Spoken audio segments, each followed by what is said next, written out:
Hello, everyone, and welcome to the Deeply Renegade podcast. My name is Molly, also known as the Deeply Renegade, and I'd like to welcome you guys to episode 309. Today is Sunday, March 22nd, 2020, and I'm glad you could join me today.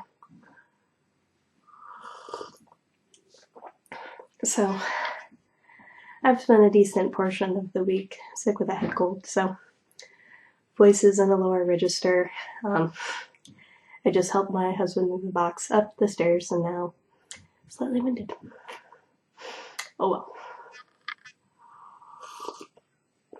But I can see the Pacific Ocean from my window, so oh well. So it's like through a tree, but such is life.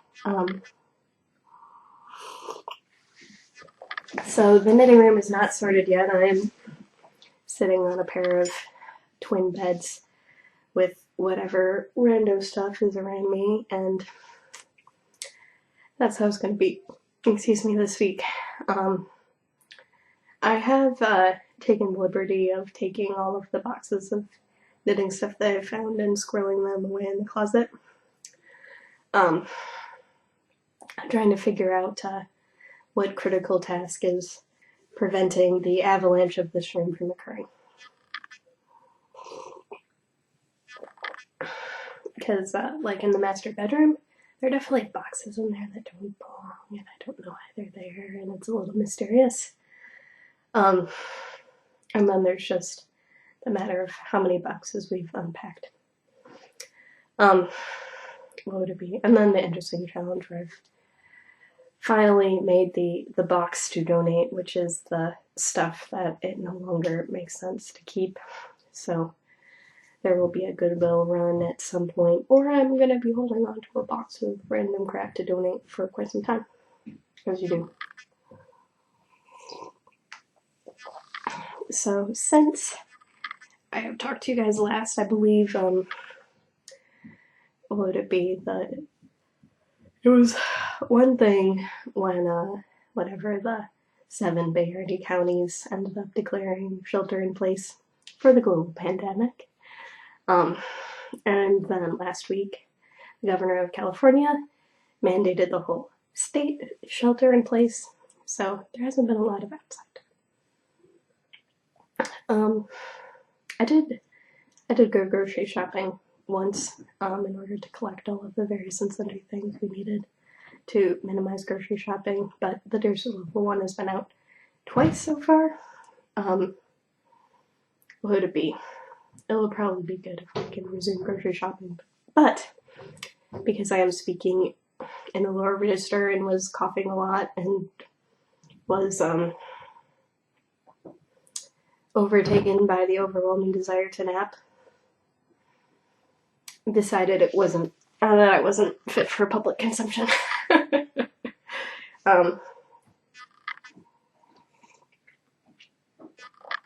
But when you run out of half and half, that's serious.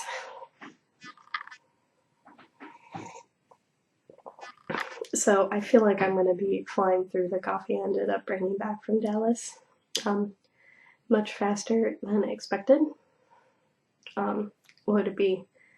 The one I'm drinking right now is actually from China, but it's like way more acidic than I prefer, so oh well. I guess I'll just keep drinking it anyways, because it is here. So, on the knitting front, I still only have one project. So this is the Maurice pattern by Stephanie van der Linden, and you can actually, the lighting is being very friendly today. It's washing my face, but whatever. It's looking good. So this is, I'm knitting this out of fiber optic yarn in the cashmere base, out of the Kentucky Blue and Morticia colorways. This is the only thing the Deer Street Local one has asked for many years, so I'm trying to make it work. So I have it on 2 needles at the moment because I wanted to try it on him to figure out whether or not the thumb gusset was big enough or deep enough. I guess I didn't quite figure out the answer to the question of whether or not it was big enough. But let's see if I can't shimmy it on and show you guys. So this is definitely big enough and deep enough for me. And in some ways the thumb gusset is probably the most crucial part of the glove itself, because that's sort of setting where it's going to be laying on your hand. He appreciated the ribbing. So I've done another pattern repeat, and I've actually started the third pattern repeat. So this definitely comfortably fits me, but he has bigger hands than I do, because I have very, very small hands. So let's see. But basically what it boils down to is that the part of your thumb which goes out needs to sort of be contained by the gusset, and then the gusset needs to stop once you've finally cleared your thumb. So whereas my thumb is cleared, his was not, so I continue knitting. I'm not sure how much further I need to knit. I'll just stop every so often when it's convenient and try it on him and see. So far so good. So Jose ended up asking in the comments on Ravelry about knitting backwards, and so, or knitting inside out. And knitting inside out actually still is knitting. So when you have your project and you're knitting right side out, your tube is closest to you. So if you would be holding it and you could see the outside of the tube. When you are knitting it inside out, which forces your floats to go the long way around the circumference, which means they stay beautifully long, what ends up happening is that instead of working from the front side of the tube, you're working from the back side of the tube. So you're still executing knit stitches, and they still present as knit stitches, but and you can actually still see the full thing going on here. So what's going to happen is that your work's going to be in front of you, and you can still see everything fine, and you're still knitting stockinette in a tube the same way you would normally. So, but the benefit to having it work so that you're working this way with whatever the tube, the further away from your body, is that you get those long floats. And the long floats are crucial for happy color work, at least in my opinion. So you're not even paying attention to what's going on the pro side. You can sort of see my negative lizards here in the floats of the color work.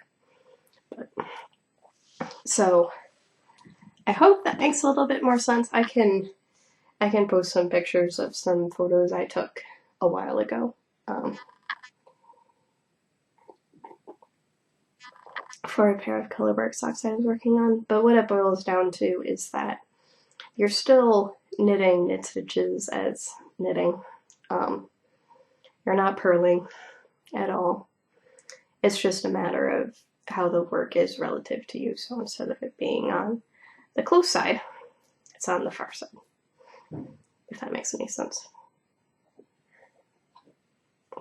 You could probably do a similar thing where if you turn a sock inside out, you could see how knitting on the far side of the loop is from knitting on the close side.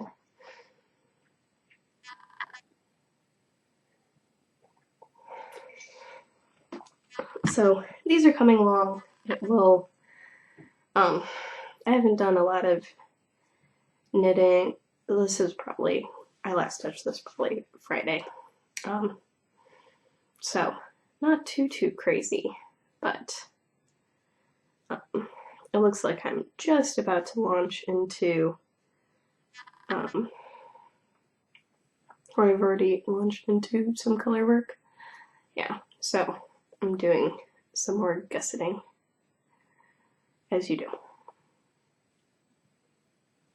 It looks like I have created a new stitch and then was checking to make sure it was the right size. So I have been feeling the strong urge to dig around and to cast on something different.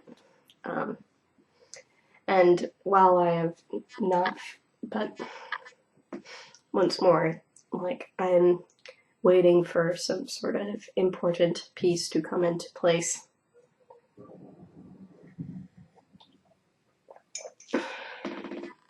Basically with respect to this room, so I know that I can begin organizing things how I like.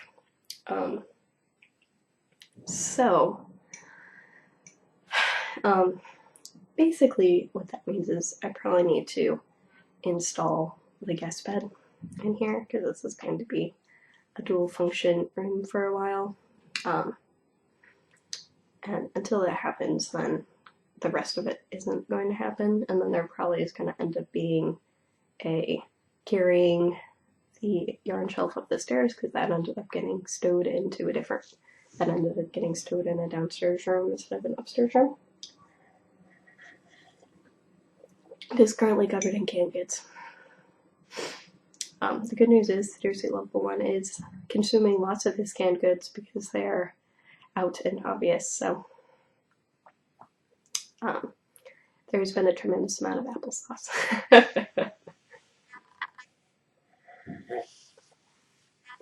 So while and it'd be the case where it's not like there's a shortage of things to do, it's more like trying to figure out what the right project is that can be different than the color work, which means I'm not starting the the squirm ring, because that is the same.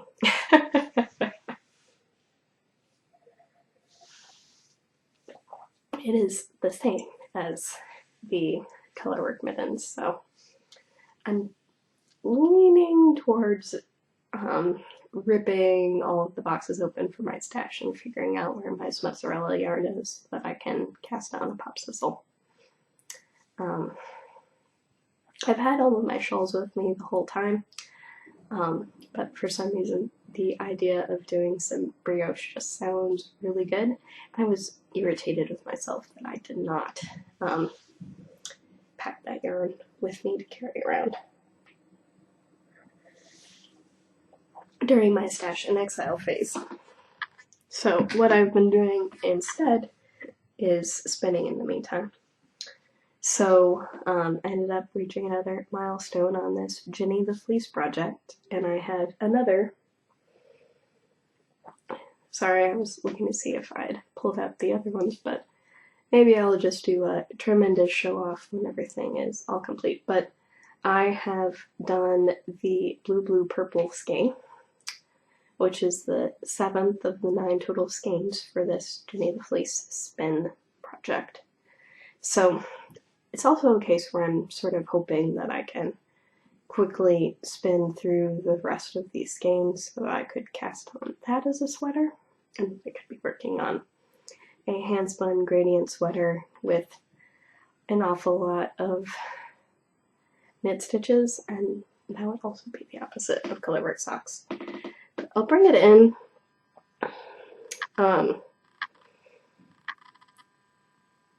So the purple adds like a pinkish cast to this skein, but this is obviously the unphotographable purple color. So you'll just have to believe me. And then I was just amused. So it'd be the case where for some reason when I was processing everything, I had way less of the blue than everything else. So what this has resulted in is that I now have 5 balls, except for the one that just escaped. That was a purple. Which, I don't know, whatever. It's coming out the color it is. And this one here is the one that I had just pulled off last night, which was how much extra I had after making that blue purple skein. So I think what I'm going to do next is do the all purple one of this spin, with the thought process being that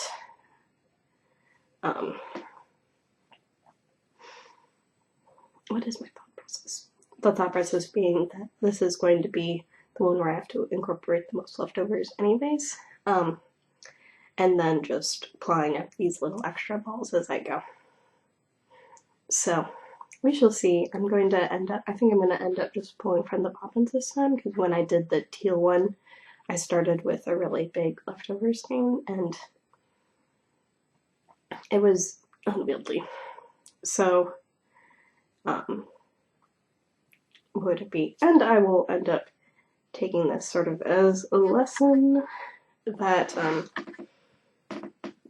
I probably shouldn't have dyed some or added some teal to this, because it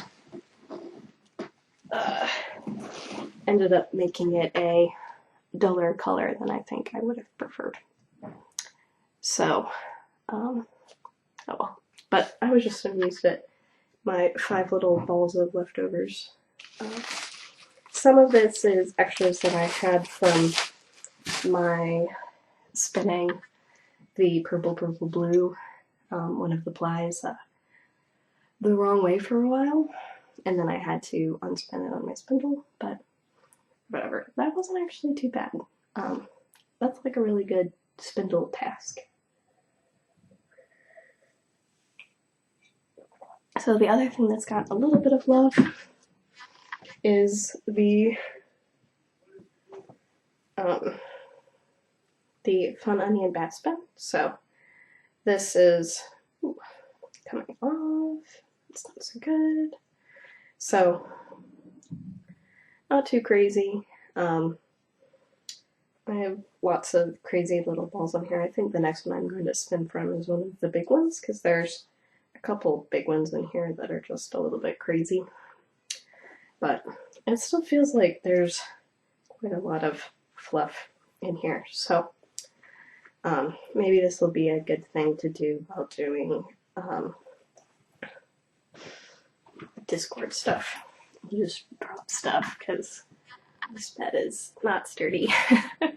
It's just 2 mattresses on the floor, so it's not like it's much of anything really, but hey, whatever.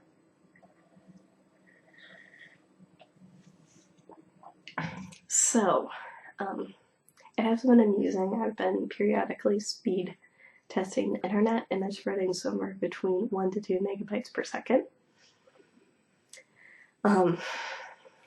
As you do. Streaming is probably a bad life decision. Because if the internet's this slow in San Francisco, like, what would it be? Like, we might be paying more, or whatever. This is something the Dear Sue Level 1 took care of, which was calling the internet company to get faster internet, but the tubes be slow right now, because everyone is Netflixing. We don't have Netflix, but streaming, probably not so good. But what I have been doing, and this ended up being surprisingly good, so I ended up joining a Discord server associated with like Pokemon Go and Wizards Unite. And basically Discord is like a secret club where you need to have someone who is already in to invite you into their little group. And then from there you can like hang out in the group and that sort of thing. So what ended up happening was that one of the Berkeley knitters ended up creating a server. And this was sort of spread out across a bunch of Berkeley knit groups. So the one that I was taking a part of, which was Thursday Nights of the Black Squirrel, there's a different Thursday night group that meets in downtown Berkeley, probably not too far away. And then some people who just like couldn't quite attend, I don't know, whatever. So I have tried to invite a few people that I think would be interested. And what's nice about it is Discord's primary purpose is to not take a lot of bandwidth from you, because you are talking to your gamer friends while you're gaming. So it has a very, very nice voice functionality. So you can have a knit night and then post pictures in a thread. But instead of it being video format, it's voice format. So it does take a little bit more description, and we were just sort of talking about the normal things we talk about on Thursday night at night, just strictly speaking knitting, as you do. It was a little bit harder to comment on people's projects because you'd have to hop over to the thread to look, but it seemed like a much better way of doing it. So I'm trying to see if other people are interested in joining. Some people are doing like Zoom meetings, but I probably just need to poke like a moderator and be like, hey, like whatever, I'm feeling a little bit excluded here. Because what would it be? It'd be the case where with that you have to have like whatever, someone needs to email you a link to the meeting or that sort of thing. And then it has the same problem of the video conferencing stuff, which boils down to streaming video takes up a lot of bandwidth. And where I'm currently set up in the house probably has the worst internet of the house. So bizarrely, even in this whatever adorable cute house, still vast tracks the internet must travel.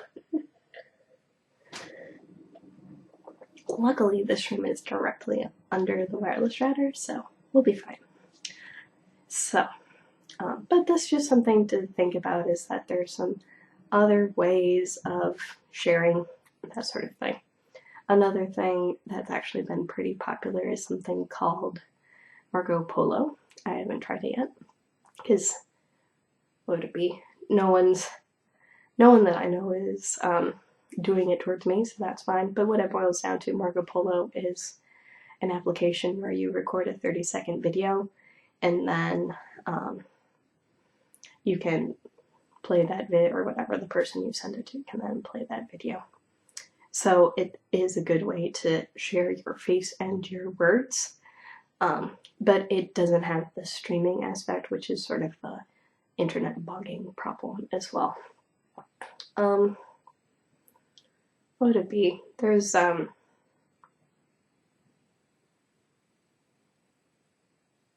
just like trying to think of different ways that you end up having continuity. So like another thing that I would highly recommend in whatever this time of isolation is to check in on your friends. So it was definitely the case where I had like a conversation with my mom, been texting with my mother-in-law, texting with friends in Dallas, and like big part of that is are you okay? Are you going to be okay? Do you need help? Some people are taking this better than others. Like my husband is on the more extroverted end, so there was definitely a circle of curious people in the neighborhood who came and introduced themselves. Well, we stayed 6 feet away from each other. Excuse me. Cold, I hate you. So, as someone who is somewhere between 70 to 90% introverted, who just acts extroverted on occasion, I'm pretty good.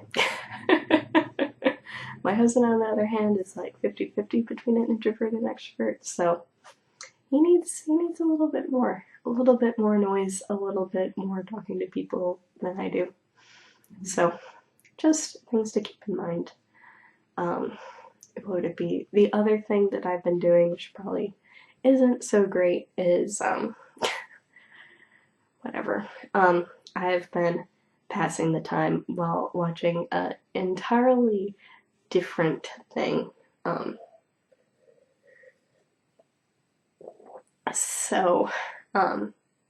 For some reason, this ended up coming up as a suggestion in my YouTube feed. Was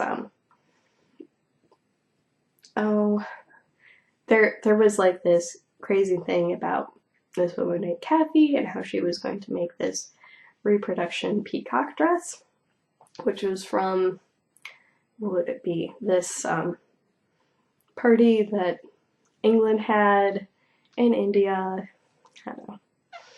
And then sort of going through all of the craziness about that project, which then introduced me to Bernadette Banner, who is like a historical costume seamstress who like makes her living off YouTube videos. Like like Audible sponsors her. I don't know. So it's been fascinating to watch her videos, even though I know nothing about sewing. And what would it be? It's just been an entertaining way to pass the time. So, and it was the case where I ended up sharing it with my costuming friend in Dallas, who already knows her. I tried.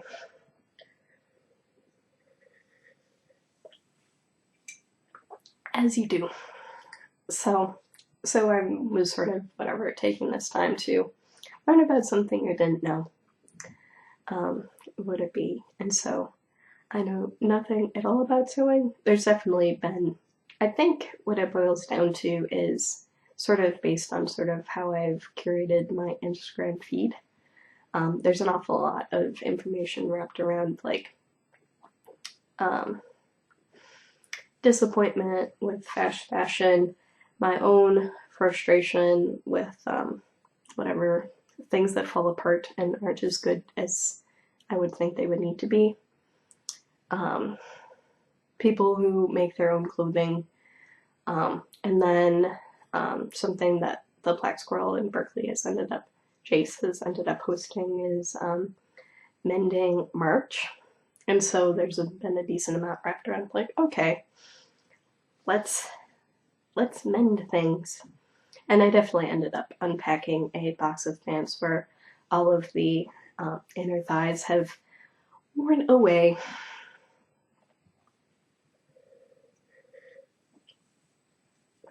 And so my intent for that clothing was to keep it in reserve for times of great destruction and painting and what have you. Though it's also possible, like say for example this t-shirt that I'm wearing right now, it's from undergrad. Undergrad was finished 11 years ago, and the shoe just finally died, so definitely in the case where it's like, I would like to keep the things that are good. But now also thinking a little bit about how do I make the things I already have better, or do I just need to let go because teeny adorable house. So let's see, other things I wanted to cover. So I did end up winding off my leftovers from the boxy today. And maybe somewhere, maybe not, was how much, oh wait, there we go. This is how much I had left over of the blue. I moved some of it in, but it'll be interesting to keep track of this little piece. And I do have a whole another skein of the blue, but I was hoping to use that in a different project. But this was the cute little leftovers that I had of the gray that I did for the trimming. And then I do have, it feels like most of a skein left of this one. So I was going to weigh to sort of quantify how much the project ended up taking, as you do. I also took better pictures with grandpa socks because I think it was the case where I ended up taking photos with my phone and it went into the high dynamic range mode, and then I Instagram interpreted that as two separate pictures for some reason. So I'm not sure why my phone and Instagram are not better integrated, but what that boils down to is that the picture I posted was frankly terrible and you couldn't see anything, and so I ended up posting a different photo and just let the other one up because whatever, such is life.